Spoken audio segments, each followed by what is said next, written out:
வணக்கம். இன்றைக்கி நம்ம பார்க்க போகிறது என்னென்னா, ஒரே ஒரு மசாலா வச்சு இட்லி தோசை சப்பாத்தி மாதிரி டிஃபனுக்கும் ஒரு சைடிஷ் செய்யலாம்.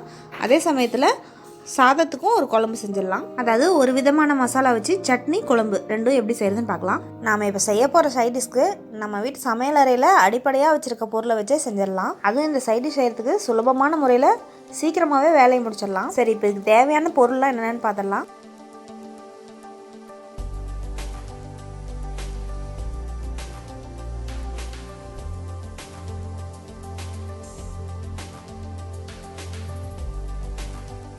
இப்போ நம்ம செய்ய போகிற சைடிஷில் குழம்புக்கு வெண்ணெய் நீக்கிய நல்ல கெட்டியான மோர் எடுத்துக்கலாம். சட்னிக்கு கொஞ்சம் கெட்டியான தயிர் எடுத்துக்கலாம். இப்போ இந்த சட்னி குழம்பு ரெண்டுக்கும் சேர்த்து ஒரே சமயத்தில் மசாலா அரைச்சிக்கலாம்.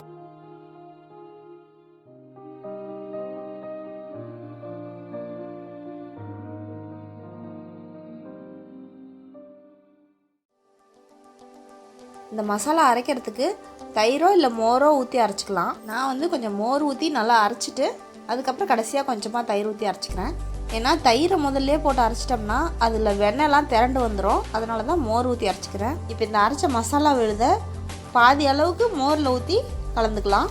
பாதி மசாலாவை குழம்பு செய்கிறதுக்கு மோரில் ஊற்றி கலந்துக்கிட்டோம். மிச்சம் இருக்க மசாலாவில் தயிர் சட்னி செய்கிறதுக்கு இதிலே தயிரை ஊற்றி ஒரு அடி அடிச்சுக்கலாம். அந்த மசாலா நல்லா தயிரோடு கலந்து வரதுக்காக தான் மிக்சிலே போட்டு ஒரு அடி அடிச்சுக்கிட்டேன். இப்போ இது ரெண்டுலேயும் தேவையான அளவுக்கு உப்பு சேர்த்துக்கலாம்.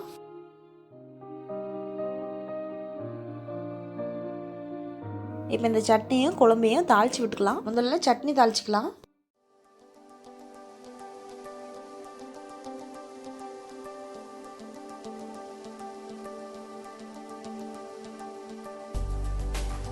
இதில் விருப்பப்பட்டால் ஒரே ஒரு சிட்டிகை மஞ்சத்தூள் சேர்த்துக்கலாம். இதில் வாசனைக்கு கொஞ்சமாக கொத்தமல்லி தழை இருந்தால் சேர்த்துக்கலாம்.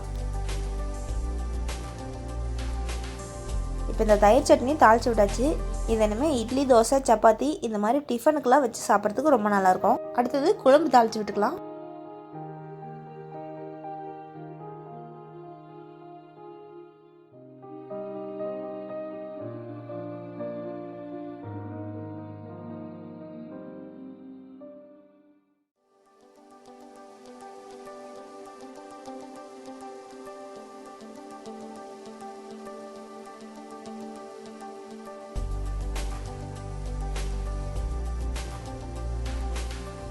குழம்பு தாளித்து விட்டாச்சு. இது இனிமேல் சாதத்துக்கெலாம் வச்சு பிசைஞ்சு சாப்பிட்றதுக்கு ரொம்ப அருமையாக இருக்கும். அதுலேயும் இந்த மோர் வெண்ணெய் எடுத்ததுக்கப்புறம் நல்லா கொஞ்சம் கெட்டியான மோராக இருந்தால் அதனோட சுவையே அலாதி தான். அவ்வளோதான், வேலை நிறையா இருக்கிற அன்றைக்கி இந்த மாதிரி செஞ்சிட்டோம்னா காலையில் டிஃபனுக்கும் சைடிஷ் ஆகிடுச்சு, மதியம் லஞ்சுக்கும் தயாராகிடுச்சு. ஒரே மசாலாவில் செஞ்ச சட்னியும் குழம்பும் தயார். சாப்பிடலாம்.